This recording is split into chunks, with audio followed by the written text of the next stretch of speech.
다시 한번 이 빌립보서의 특징을 거론하면은요, 이 서신은 옥중 서신입니다. 로마라고 추정되는 감옥에 갇혀 있는 바울은 이 갇혀 있는 상황에는 아랑곳 없이 여러 번 이 서신에서 기뻐한다고 이야기합니다. 그는 여러 면에서 기뻐하고 있습니다. 한마디로 범사에 감사하는 신앙 속에서 행하고 있습니다. 그래서 우리는 이렇게 행하는 바울의 모습에서 참된 그리스도인의 정체성이 어떤 모습인가 하는 것을 보게 됩니다. 자, 갇혀 있는데 기뻐하는 마음이다. 고난을 받고 있는데 기뻐하는 마음이다. 그래서 우리는 왜 이렇게 기뻐할 수 있는가? 그 근본 이유를 생각해 보지 않을 수 없습니다. 왜 이렇게 기뻐하게 됩니까? 자, 우리가 차분히 생각해 보면은 다른 데서 그 이유가 찾아지지 않습니다. 사도 바울 그가 그리스도와 연결되어 있다고 늘 생각되기 때문에 기뻐할 수 있는 것을 발견하게 됩니다. 자, 이렇게 지금 감옥에 갇힌 이유가 무엇 때문입니까? 즉 그리스도를 순종해서 그리스도와 연결되어 있기 때문에, 즉 예수님 때문에 감옥에 갇혀 있습니다. 그래서 주님으로 인하여 이루어진 이러한 일이기 때문에 그래서 기뻐할 이유로 삼고 있습니다.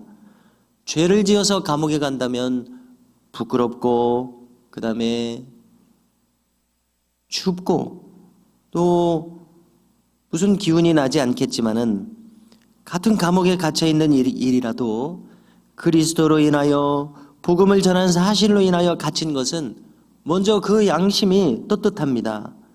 오히려 이렇게 갇힌 일이 자신이 그리스도인의 종이라고 하는 분명한 확신을 더욱 굳히게 합니다. 그러므로 참 신앙인의 마음은 어떻게 흘러가겠습니까? 내가 지금 어려운 상황에 처해 있다. 이 여부가 중요한 것이 아니라 이 어려운 상황이 무엇 때문에 나에게 왔는가? 그 이유가 중요합니다. 그 어려운 상황이 주님을 섬기다가 그리 된 일이라면은 이것은 오히려 영광스러운 일이 됩니다. 기뻐할 수 있는 근거가 됩니다. 지금 바울의 기쁨이 바로 이러한 종류의 기쁨이라고 생각됩니다. 상황은 어려운데 이 상황을 뛰어넘는 역설적인 기쁨. 바울의 기쁨은 이런 말로 요약될 수 있다고 생각합니다. 그런데 조금 구체적으로 살피면은 바울 주변에 좀 이상하게 생각될 만한 사람들이 있습니다. 바울은 그들의 이름을 거론하지는 않습니다. 참으로 다행스럽습니다. 별로 바람직하지 않은 그 이름들을 우리가 뇌리에 남기지 않도록 아무튼 말하지 않았습니다. 그래서 모든 것을 밝히지 않는 것이 조금은 우리에게 유익을 줄 수 있습니다. 그런데 이 주변의 인물들이 이상하다는 것은 그들은 복음을 전하고 있으면서도 때때로 어떤 사람들은 시기심으로 복음을 전하고 있다고 이야기합니다. 또 그들이 이 복음에 종사하고 있는 것은 바울을 힘들게 만들기 위한 하나의 방편으로서 가해지고 있습니다. 짐작컨대 바울과 관계되어 있는 사람들의 이목을 이제 바울은 감옥에 갇혀 있는 거로 자신들이 그 이목을 끌게 되니까 그것이 바울에게는 좀 고통거리가 될 것이다. 이렇게 생각했는지도 모르겠습니다. 아무튼 몇몇 사람들은 바울 주변에서 복음을 전하되 순수하지 못한 동기로 복음을 전합니다. 그런데 이러한 사람들의 행함에 대해서 놀라운 것은 이렇게 행하고 있어도 바울은 그들의 그 불순한 동기에도 아랑곳 없이 기쁘다고 이야기하고 있습니다. 왜 기쁜가 할 때에 아무튼 그리스도가 전해지고 있지 않느냐, 아무튼 복음이 전해지고 있기에 나는 기뻐한다. 그래서 참 우리가 바울을 이해하기가 어렵습니다. 바울은 정말 자기 자신이란 없어져 버린, 자기 자신은 죽어 없어져 버린 그런 사람이 아닐까 이렇게 생각이 됩니다. 오직 그리스도만이 그의 모든 행함의 동기가 되고 있습니다. 참으로 어떻게 이렇게 할 수 있는지 자기 자신은 아랑곳이 없습니다. 오직 그리스도만 존귀케 되면 됩니다. 그들이 시기심이든 분쟁이든 바울을 힘들게 만들려는 어떤 의도든 혹 때로는 착한 마음에서든 아무튼 그리스도가 전해지시게 되니 이것으로 족하다, 이러한 마음입니다. 오직 주님의 심정이 아니고서는 이러한 생각을 품지 못할 것입니다. 또 이어지는 말씀을 통해서 바울은 삶도 죽음도 초월했습니다. 갇힘도 풀려남도 초월했습니다. 살든지 죽든지 자신의 몸에서 그리스도만 존귀케 되면 족하다고 이야기합니다. 그리고 이에 대해서 놀라운 말씀을 합니다. 유명한 요절이 되는 말씀이죠. 21절에서 내게 사는 것이 그리스도니 죽는 것도 유익함이라 말씀합니다. 사는 것이 그리스도라고 이야기합니다. 자신이 살아가는 것 자체가 그리스도다. 참 신비로운 표현입니다. 그러나 또 충분히 짐작이 가기도 합니다. 영어 성경을 통해서 본다면은 To live is Christ 이렇게 말합니다. 사는 것이 곧 그리스도다. 그리고 그 다음에 To die is gain 이라고 말합니다. 죽는 것은 얻는 것이다. 죽는 것도 유익하다 이런 뜻이 되고 있습니다. 죽어도 족하다 이런 의미로 풀이할 수 있습니다. 그래서 이것을 좀 더 풀어서 말한다면 나 지금 죽어도 좋다. 지금 죽어도 유익하다. 참으로 은혜로 충만한 마음이다 생각됩니다. 기뻐하고 있는 마음입니다. 죽음을 생각해도 감사하는 마음입니다. 살아가는 목적과 그 결과도 초월한 마음이라고 생각합니다. 그래서 어떻게 이런 마음이 가능하겠습니까? 지금 죽어도 괜찮다. 앞으로 1년 후, 2년 후 사람은 계획하면서 살아갑니다. 또 기대하면서 살아갑니다. 그러나 바울은 앞으로 1년 후, 2년 후, 5년 후, 10년 후 다 내려놓은 것처럼 느껴집니다. 왜 이것이 가능하겠습니까? 다 하나님께 맡기는 것입니다. 예수님도 십자가를 지시며 이제 12제자 그들이 온전히 굳게 서 있는 것 같지도 않습니다. 그러나 예수님께서는 십자가를 지시며 모든 것을 하나님께 맡기신 마음, 그런 것을 우리가 엿볼 수 있는데요. 지금 바울도 마찬가지입니다. 지금 죽어도 유익하다 이렇게 이야기하고 있습니다. 그래서 이와 같은 마음이 가능한 것은 전부 하나님께 맡겨버렸구나. 여기 나 자신이란 없어져 버린 모습입니다.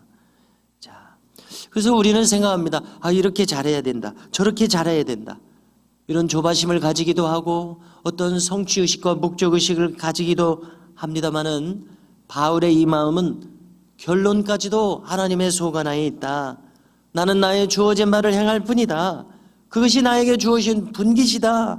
몫이다. 내 분수다. 이렇게 생각하고 있는 것으로 이해됩니다. 그리고 여기에 덧붙이기를 자신은 실상 차라리 죽어서 저 나라에 가는 것이 좋다 이렇게 말합니다. 그러나 이 빌립보 교인들에게 서신을 쓰는 이 마당에 그러나 여러분들 곁에 조금이라도 더 머물러 있는 것이 여러분들에게는 유익한 일이다 이렇게 말합니다. 복음을 전할 수 있기 때문이겠죠. 이렇게 권면의 편지를 쓸 수 있기 때문이겠죠. 이처럼 바울은 죽어도 주와 함께이니까 좋고 살아도 주의 일을 하니까 좋은 겁니다. 그래서 오직 그리스도로 충만하게 그 심령이 사로잡혀 있는 마음은 이렇게 흘러가는구나 우리가 엿볼 수 있습니다. 다음으로 오늘 읽으신 본문 마지막 부분들에서 바울은 빌립보 교인들에게 참으로 바라는 바를 거론합니다. 25절 이하에서 말합니다. 그들의 믿음이 참 진보하게 될 것을 간절히 원하고 있습니다. 그래서 권면하기를 27절에서 말하는데요.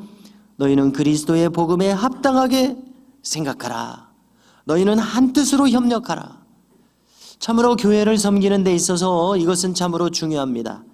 교회는 함께 협력하는 곳입니다.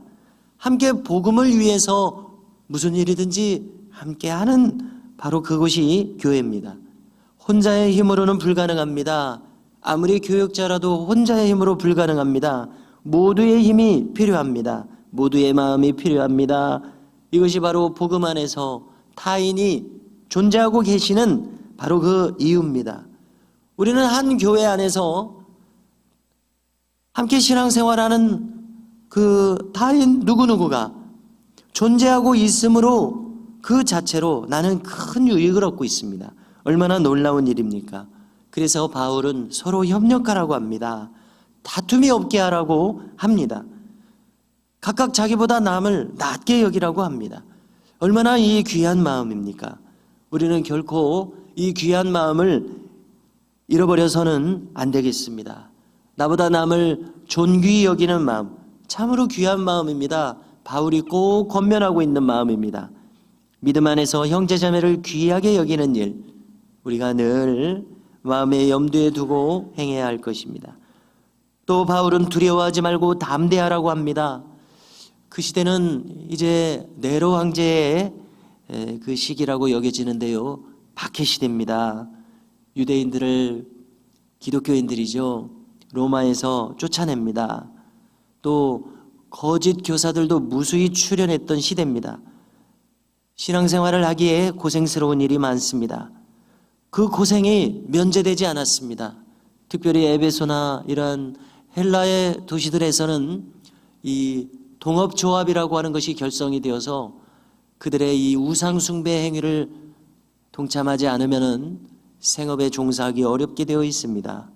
고생스럽습니다. 그런 고생이 면제되지 않았습니다. 돌이켜보면 우리도 마찬가지입니다. 예수님을 믿는 자체가 세상과 다른 마음가짐, 삶의 방식을 의미하기에 믿는 자체로 이미 우리는 세상에서 고난을 받는 존재로 들어가게 됩니다. 그런데 이 고난에 대해서 두려워하지 말아라, 바울은 권면합니다. 29절에서 말하기를 믿음이라고 하는 것은 믿는 것만이 아니라 고난도 받기 위해서 믿음이 주어진다 말합니다. 멀리 갈 것도 없이 다른 사람의 예를 찾아볼 필요도 없이 우리 주님부터가 먼저 고난을 받으셨습니다. 또 여기 모든 사도들, 그리고 사도 바울도 그들의 생애는 늘 고난이 있었습니다. 그러므로 고난을 두려워하지 말아라. 본래 고난이 있게 되어 있다. 주님부터도 고난을 받으셨다. 믿음이란 고난을 동반한다.